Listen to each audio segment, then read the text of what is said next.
그 리스팅을 마치고 나면 상품을 보내야 하잖아요. 네. 그런데 제가 개인적으로 각각 오더마다 배송을 해야 하는지 배송 관련해서 좀 궁금한 게 많아요.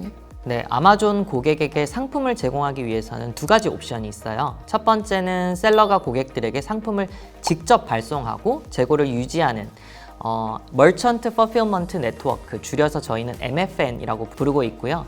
그리고 두 번째 옵션은 Fulfillment by Amazon, 줄여서 FBA라고 불리는 방식입니다. 이 방식을 통해서는 제품을 포장하고 라벨링하고 또 발송하는 그런 역할을 아마존에게 모두 맡길 수 있는 방식이라고 할 수 있습니다. 와우! 사실 각각 장점이 다 존재하겠지만 아마존 FBA 서비스를 사용하면 아마존이 포장, 배송, CS, 반품 이런 걸 다 대신 처리해줘서 확실히 편하더라고요. 와. 그러니까 예를 들어서 미국에 있는 고객에게 이 컵을 판매한다 라고 하면 제가 직접 하나씩 다 포장하는 게 아니라 아마존 측에서 그걸 해준다는 말씀이시죠? 네, 맞아요. 그리고 이거 많은 분들이 궁금해 하시는 게 그럼 미국이 되게 넓은데 뭐 동부, 중부, 서부에 일일이 내가 다 보내야 되나 라고 생각하시는데 그냥 배정받은 창고 한 곳으로만 보내면 아마존이 미국 전역에 뿌려주는 역할도 합니다. 네, 맞아요. 제가 조금 더 보태자면 제품을 아마존의 FBA 물류센터로 보내시면 프라임 고객의 경우에는 이틀 이내에 미국 전역에 있는 고객들에게 무료로 배송을 처리해 줍니다. 뿐만 아니라 고객 응대 서비스까지 대행해 주게 됩니다. 이틀 이내 완전 제 스타일인데요? 맞아요. 제가 직접 해외 고객들한테 물건을 배송하려면 일일이 제가 포장을 해서 물류사에 발송을 해야 되는데 FBA를 사용하면은 제가 그냥 리스팅만 해놓으면 아마존에서 알아서 물건을 보내주기 때문에 제가 시간적으로 엄청 많이 단축되고 고객들도 제품을 빨리 안전하게 받아볼 수 있어서 저도 FBA를 주로 사용하고 있습니다. 그렇다면 저희가 비용 이야기를 안 할 수가 없을 것 같은데 FBA 배송 비용 합리적인가요? 고객들에게 직접 국제 배송을 할 때는 제품당 높은 배송 비용을 지불해야 되는 경우가 굉장히 많은데요. FBA를 사용하시면 아마존에게 제품 보관이나 처리에 대한 FBA 수수료를 지불하게 됩니다. 그리고 아마존이 알아서 미국 내 배송을 처리하기 때문에 상품당 배송 비용이 비교적 낮아질 수 있습니다. 그 익숙하지 않은 언어로 대답해야 하는 부분들에 대해서 걱정이 많았는데 조금 해결이 되는 것 같아요. 네, 사실 외국의 경우 반품을 되게 많이 하는데 아마존 FBA 서비스를 이용하시면 반품도 대신 처리해줘서 굉장히 편리한데요.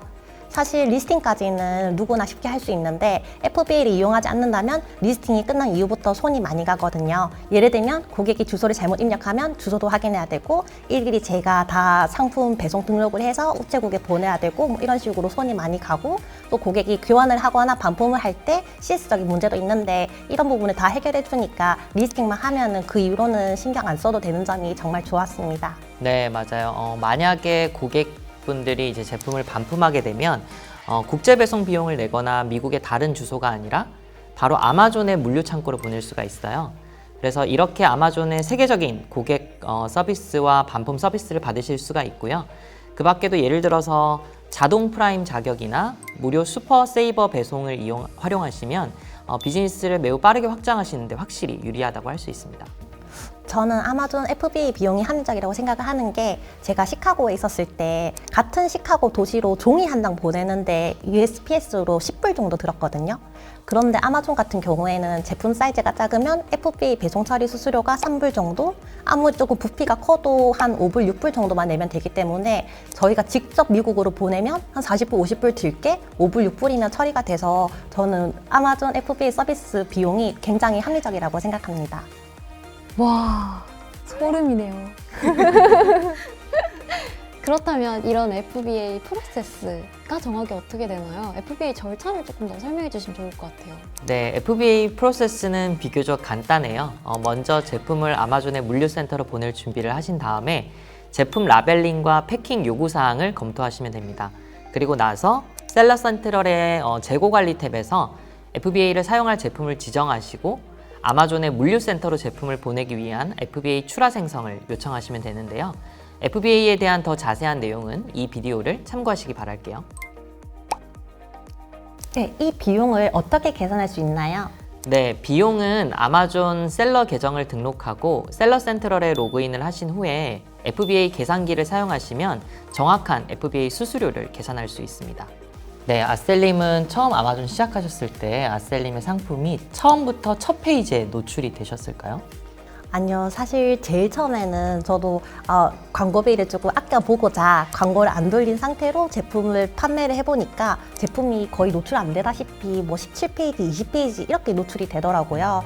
그래서 계속 고민을 하다가 결국 광고를 돌렸는데 광고를 돌리니까 이제 노출이 일어나고 클릭이 일어나고 판매가 일어나서 자연적으로 제품 랭킹이 오르더라고요. 제품 랭킹이 오르니까 다시 앞 페이지 쪽에 노출이 되고 사람들이 더 많이 구매를 해서 리뷰도 그만큼 많이 쌓이고 더 빠른 속도로 제품 랭킹이 오르는 것을 직접 경험했습니다. 그리고 제품이 어느 정도 판매가 이루어지니까 자연적으로 오가닉 세일즈가 증가를 해서 전체 판매량 대비 광고비는 그 전보다 훨씬 많이 줄었고요. 그래서 전체적으로 탑코스나 로아스나 1코스가 많이 개선되었습니다. 사실 아마존에서 광고가 중요한 거는 알겠는데 어떤 종류의 광고를 어떻게 사용해야 하는지 그게 조금 궁금해요. 네, 아마 처음 시작하시는 분들에게는 이 부분이 가장 큰 팁이 될 수 있을 것 같은데요. 검색 결과에서 노출이 높이려면 먼저 스폰서드 프로덕트가 필요합니다. 셀러 센트럴의 캠페인 매니저에서 캠페인 생성을 클릭, 스폰서드 프로덕트를 선택한 다음 자동 광고를 선택하시면 됩니다. 자동 광고를 하게 되면 아마존이 직접 다양한 제품과 관련 키워드들을 모아드리는 역할을 합니다. 그 다음으로는 고정 입찰이나 동적 입찰을 선택하시면 되고요. 동적 입찰에는 이나만, 다운 온리를 선택하시면 됩니다. 그리고 아마존이 제안하는 제품을 설정하시면 됩니다. 이렇게 하면 뭐가 좋아요? 어떤 효과가 있어요? 이렇게 하면 아마존이 노출, 클릭 및 전환에 기반하여 입찰을 자동으로 조정하며 캠페인을 최적화합니다. 그리고 이 부분은 셀러마다 노하우가 다를 수 있고 제품마다 다를 수가 있어서 판매를 시작하셨다면 각자 가설을 설정하고 조건을 다르게 하면서 실험해 보시는 것을 추천드립니다. 생각보다 간단한데요? 그러면 그 광고 캠페인을 계획하는 법을 좀 단계별로 설명해 주실 수 있을까요? 네, 그럼요. 4가지 단계로 나눠서 설명드릴 수 있을 것 같아요. 각 단계에서 적절한 방식으로 광고 캠페인을 활용하시면 구매 전환에 큰 도움이 될 수 있습니다. 먼저 첫 번째는 초기 단계인데요. 제품의 노출량을 극대화하는 데 중점을 두셔야 되는 단계라고 할 수 있습니다. 먼저 처음에는 자동 광고로 시작을 하시고요. 잘 세분화된 광고 그룹을 활성화시켜 가면서 점진적으로 수동 광고를 시도해 볼 것을 권장드립니다. 그리고 두 번째는 인지 단계인데요. 이 단계에서는 이미 어느 정도의 노출이 있고 그리고 소비자의 마음에 제품을 좀 굳히기 위해서 수동과 자동 타겟팅을 모두 사용하는 것을 추천드립니다. 그리고 세 번째는 판매 효율 증진 단계인데요. 여러 제품의 판매를 촉진하기 위해서는 스폰서드 브랜드를 활용하시면 좋을 것 같습니다. 트래픽을 브랜드 스토어나 페이지로 모아서 전체 브랜드에 대한 호감도를 높임과 동시에 그리고 여러 제품의 포트폴리오를 한꺼번에 홍보할 수 있는 방법이라고 할 수 있습니다. 그리고 마지막은 성장과 확장 단계인데요. 이 단계에서는 이미 스토어 내의 히어로 제품, 즉 베스트셀러 제품들을 구축한 상태를 뜻하는데요. 타겟팅 보고서를 참고하시면서 수동 타겟팅 키워드를 활성화하시고 경쟁력 있는 입찰을 적극 활용해 보시기를 권장드립니다. 네, 저는 많은 셀러분들한테 비디오 광고를 꼭 해라고 말씀드리고 싶은데요. 비디오 광고 같은 경우에는 많은 셀러들이 안 하고 있기 때문에 그만큼 경쟁이 낮고 입찰가도 저렴합니다.